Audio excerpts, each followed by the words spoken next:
안녕하세요. 저는 경기도에서 거주 중인 33살 먹은 주부입니다. 32살 때 시집와서 남편이랑 분가해서 살았고요.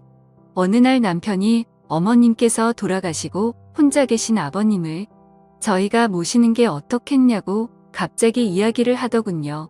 어느 누가 갑자기 저런 말을 하는데 좋다고 할 수 있겠어요. 그 일로 남편이랑 많이 싸웠어요. 위에 형님도 있으신데 왜 우리가 모시냐고.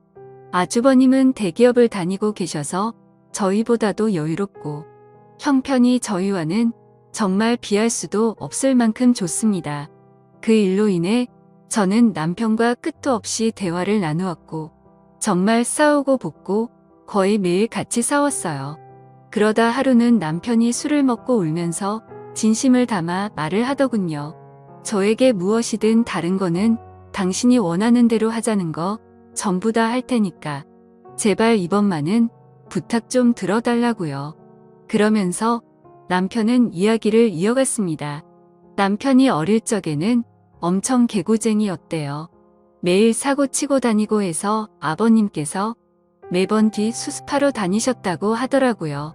남편이 어릴 때 골목에서 놀고 있는데 지나가던 중간 크기의 트럭에 받칠 뻔 한 걸 아버님이 보시고 남편 대신 부딪히셨는데 그것 때문에 지금도 오른쪽 어깨를 잘못 쓰신대요. 그리고 아버님 하시던 일이 노가다였는데 남편이 군 제대하고도 26살 때쯤까지 놀고 먹었더랍니다. 아버님이 남편을 늦게 낳으셔서 지금 아버님 연세가 68세 되세요. 남편은 33살이고요. 60세 넘으셨을 때도 노가다 하시면서 가족들 먹여 살리고 고생만 하셨다네요. 노가다를 오래 하면 시멘트 독이라고 하나. 하여튼 그것 때문에 손도 쩍쩍 갈라지셔서 겨울만 되면 많이 아파하신다고 하더라고요. 평생 모아오신 재산으로 마련하셨던 조그만한 집도 아주버님이랑 남편 결혼할 때 집 장만해 주신다고 파시고 지금은 월세 내면서 원룸에 들어가서 사신다고 하더라고요. 그런데 어머님까지 돌아가시고 혼자 계신 거 보니 마음이 아파서 눈물이 자주 난다고 하더라고요. 저희가 살림이 넉넉했으면 이런 걱정도 안 할 텐데요. 저는 집에서 살림을 하는 평범한 주부이고 남편은 혼자 직장을 다니는데 일반적인 중소기업을 다니고 이직한 지 얼마 되지 않아 한 달에 세후 150 정도를 벌어옵니다. 그런데 그걸로 아버님께서 오시면 아무래도 반찬도 지금보다는 더 신경을 써야 할 것 같고 여러 가지로 많이 힘들 것 같더라고요. 심지어 그때는 제가 임신을 했어서 아이가 3개월 차인데 모든 부분이 힘겹더라고요.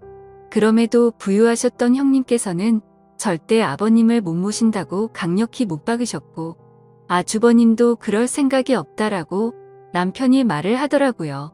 저렇게 철벽 방어를 하는데 어떻게 하겠습니까?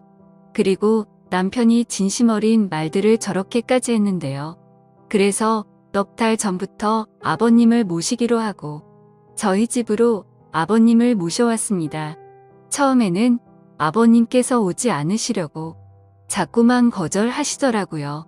늙은이가 가봐야 집만 되고 눈치 보인다고 하시면서요. 하지만 남편이 매일같이 설득하고 우겨서 겨우 모셔왔습니다. 모셔온 첫날부터 여러모로 정말 신경이 쓰이더라고요. 그런데 우리 아버님 매번 반찬 신경 써서 정성껏 차려드리면 그걸 드시면서도 엄청 미안해하시면서 눈치를 보십니다. 가끔씩 고기 반찬이나 맛있는 음식을 해드리면 아버님께서는 드시지 않고 남겨두셨다가 저희 남편이 퇴근하고 돌아오면 남편을 먹이더라고요. 그리고 저 먹으라고 일부러 드시지도 않고요. 거기다가 하루는 장을 보고 집에 왔는데 아버님께서 바닥에 꿇어 앉아서 걸레질을 하고 계시더라고요. 저는 그 모습을 보고 깜짝 놀라서 걸레를 빼앗으려고 했더니 괜찮다고 하시면서 끝까지 고집을 부리시면서 청소를 끝마치시더라고요. 그리고 식사를 드시고 나면 곧바로 빈 그릇을 들고 가셔서 설거지도 하십니다. 아버님께 하지 말라고 몇 번을 말씀드리고 그릇들을 뺏어도 보지만 아버님은 설거지를 하시는 게 그게 마음이 편하시답니다. 제가 왜 아버님의 마음을 모르겠어요. 이 못난 며느리 눈치 보이시니 그렇게 행동하시는 거 압니다. 그래서 저도 정말 더 마음이 아픕니다. 남편이 몰래 아버님 용돈을 드려도 그거 안 쓰고 모아두었다가 저에게 용돈 하라고 주십니다. 그렇게 저희는 부유하진 않지만 서로 애틋하고 마음을 써가면서 하루하루를 지내고 있었습니다.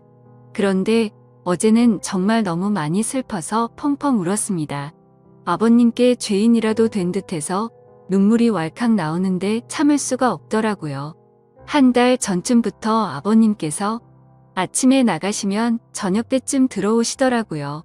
어디 놀러라도 가시는 것 같아서 용돈을 드려도 받으시지도 않고 웃으시면서 다녀올게 하시면서 매일같이 나가셨습니다. 저는 그래서 그냥 집안에만 있으시기엔 답답하셔서 산책이라도 다녀오시다 보다 하고서 크게 생각을 하지는 않았습니다. 그런데 어제 장을 보러 슈퍼에 갔다가 아래층 주인 아주머니를 만나게 되었습니다. 그런데 그 주인 아주머니께서 제게 어렵게 말씀을 하시더라고요. 오다가 이 집 할아버지 봤는데 유모차에 박스 실어서 가던데 이 말을 듣고 저는 상상조차 못 해봤던 일에 깜짝 놀랐습니다. 네, 맞습니다. 아버님 아들집에 살면서 돈 한 푼 못 버시는 게 마음에 걸리셨는지 불편한 몸 이끄시고 하루하루 그렇게 박스 주우시면서 돈을 버셨더라고요. 저는 그 이야기를 듣고 장을 보다 말고 밖으로 뛰쳐나갔습니다. 아버님 찾으려고 이리저리 돌아다녀도 안 보이시더라고요. 너무 죄송하고 가슴이 아파서 집에 들어와서 정말 한없이 엉엉 울었습니다. 한참을 울고 나서 남편에게 전화해 오늘의 상황을 말하니 남편도 아무 말이 없더군요. 한참의 정적이 흐르고 남편은 일찍 들어간다고 말하고 그렇게 통화를 끊었고 남편은 저녁 5시 조금 넘어서 평소보다 일찍 퇴근하고 들어왔습니다. 남편도 마음이 정말 안 좋은지 표정도 너무 어두웠고 집에 들어오자마자 가방만 내려두고 아버님을 찾으러 나간다고 하곤 바로 집 밖으로 나갔습니다. 제가 정말 바보였고 한심한 며느리였습니다.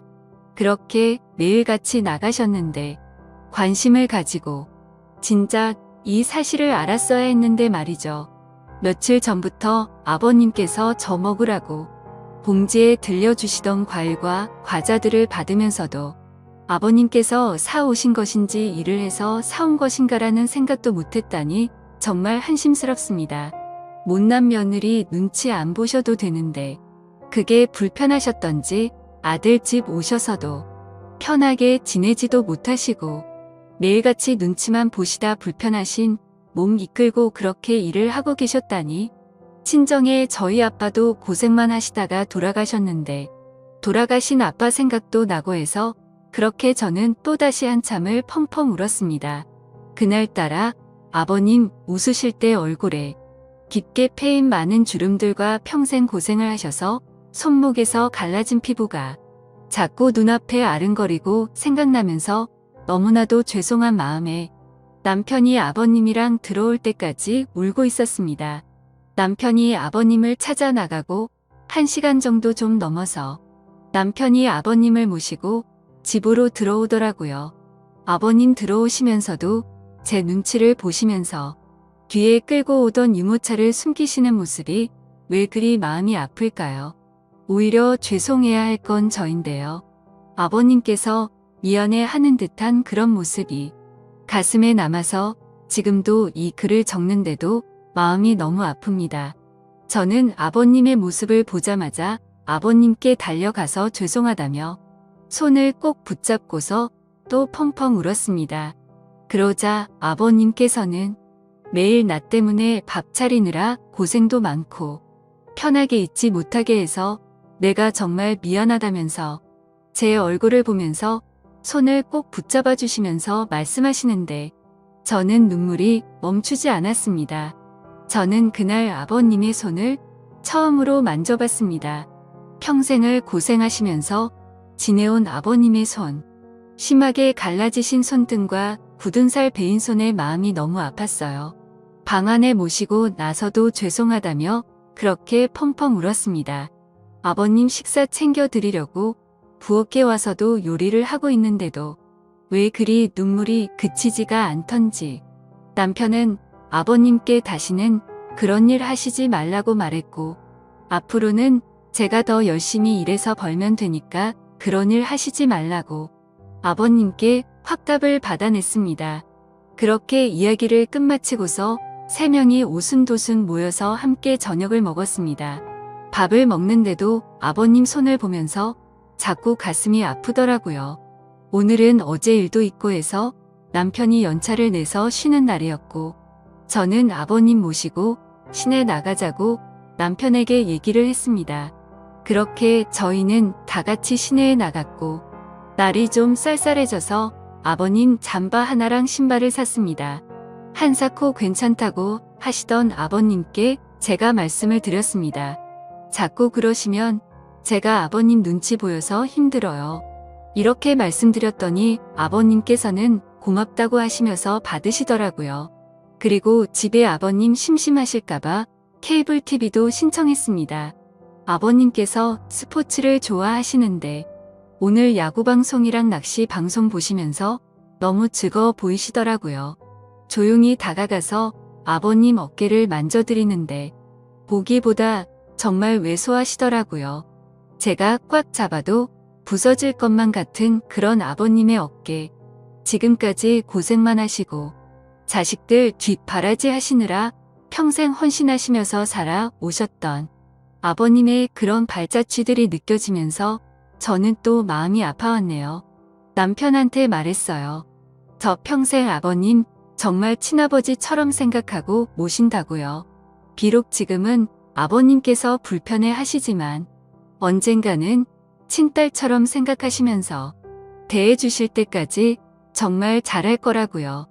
마지막으로 아버님, 앞으로는 제 눈치 안 보셔도 돼요. 제가 그렇게 나쁜 며느리 아니잖아요.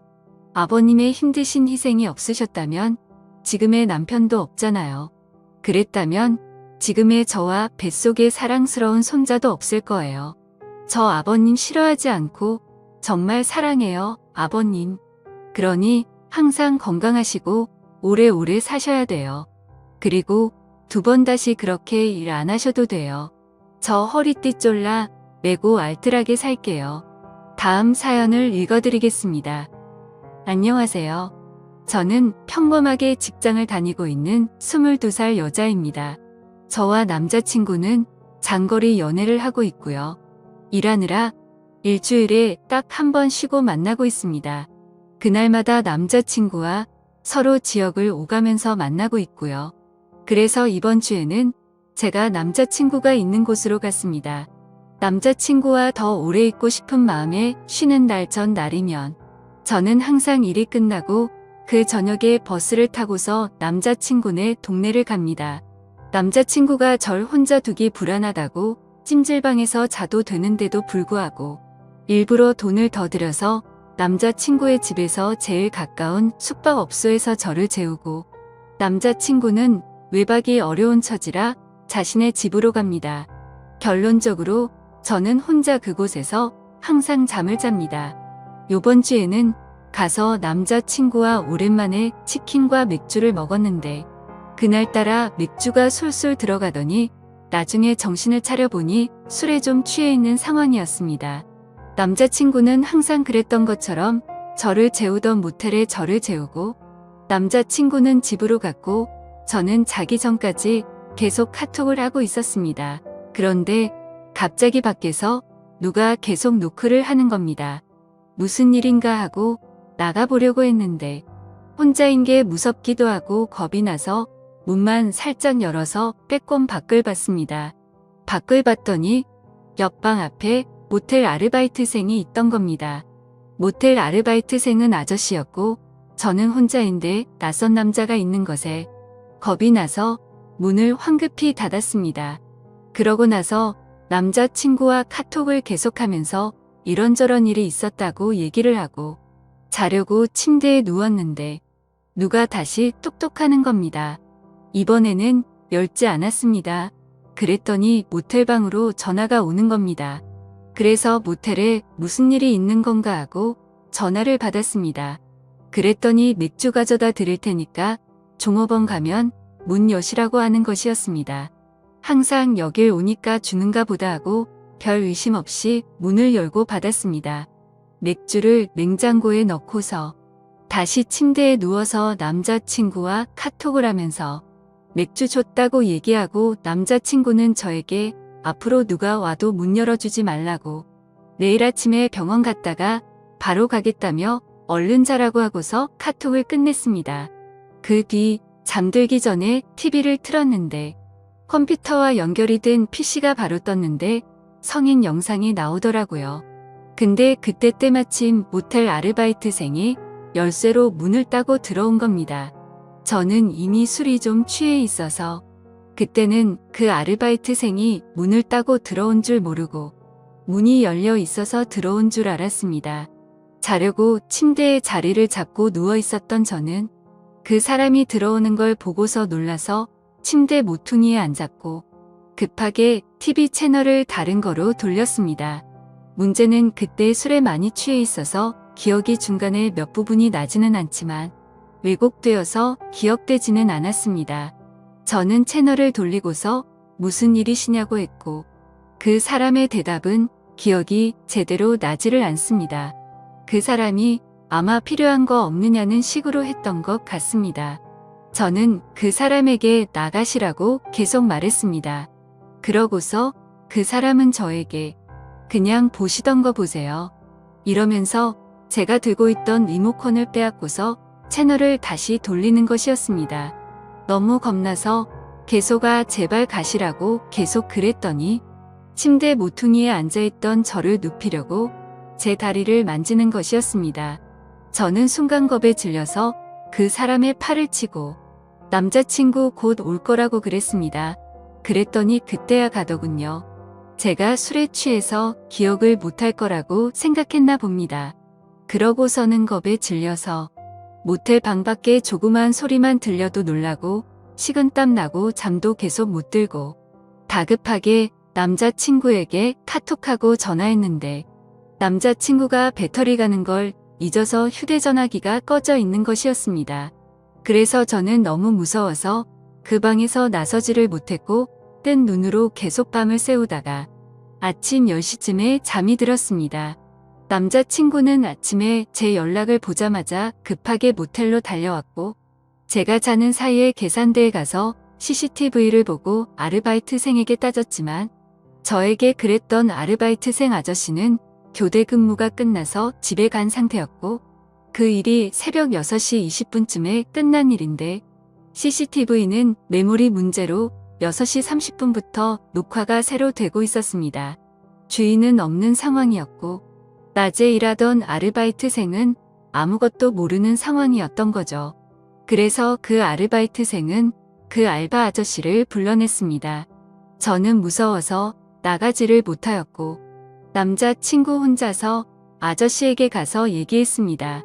그랬더니 그 아저씨는 남자친구에게 6시 30분에는 손님들이 퇴실해야 되는데 제 방의 TV 소리가 너무 시끄러웠다며 TV를 끌어 열쇠로 문을 열고 방으로 들어왔고 저를 만진 건 자는데 이불을 덮지 않고 자서 이불 덮어줄 때밖에 없었다고 말했다고 하더군요.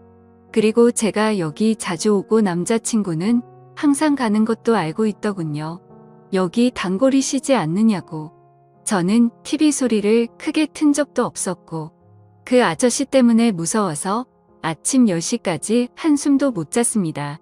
저는 그날 밤겁에 질려서 벌벌 떨면서 잠도 못 자고 밤새워 무서워했던 것도 그렇고 너무 억울하고 어이가 없어서 그 아저씨에게 가서 따졌습니다.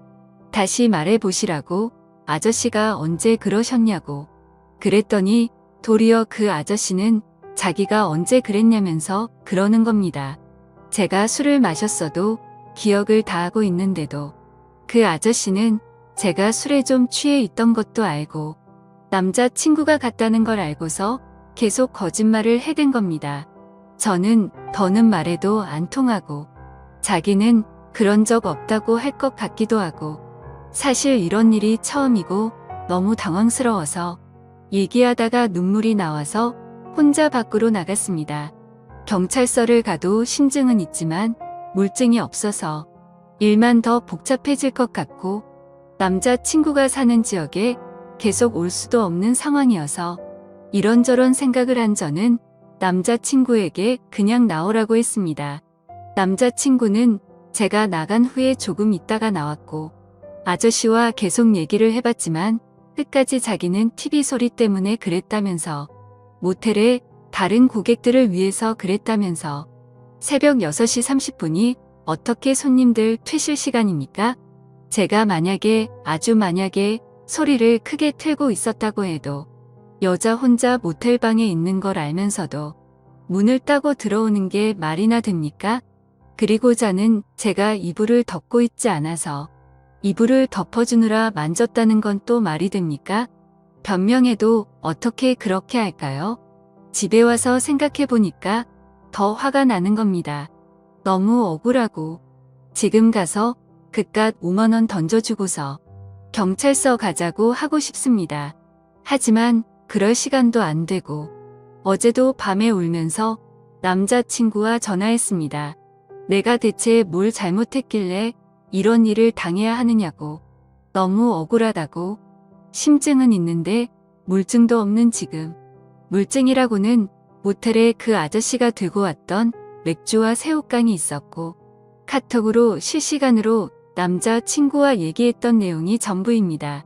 그 자리에서 마음 다 풀릴 때까지 해결하고 오지 못하고 바보처럼 제대로 따지지도 못한 저 자신에게 너무 화가 납니다. 남자친구도 자신이 지켜주지 못해서 정말 미안하라면서 죄책감을 느끼고 있습니다. 그래서 이젠 남자친구에게도 얘기하지 못할 것 같습니다. 어떻게 해야 하나요? 누군가에게 말을 한다고 해결되는 것도 아니고 그냥 답답한 마음에 여기에다가 글을 씁니다. 자작 글도 아니고 정말 상처받고 놀라고 힘들었으니까 악성 댓글은 달지 말아주세요. 여자분들은 어딜 가도 꼭 조심하세요. 찜질방은 위험하다고 해서 남자친구가 돈 더 들여가면서 모텔에 재웠는데 누가 이런 일이 생길 줄 알았겠어요. 지금까지 제 고민을 들어주셔서 감사합니다.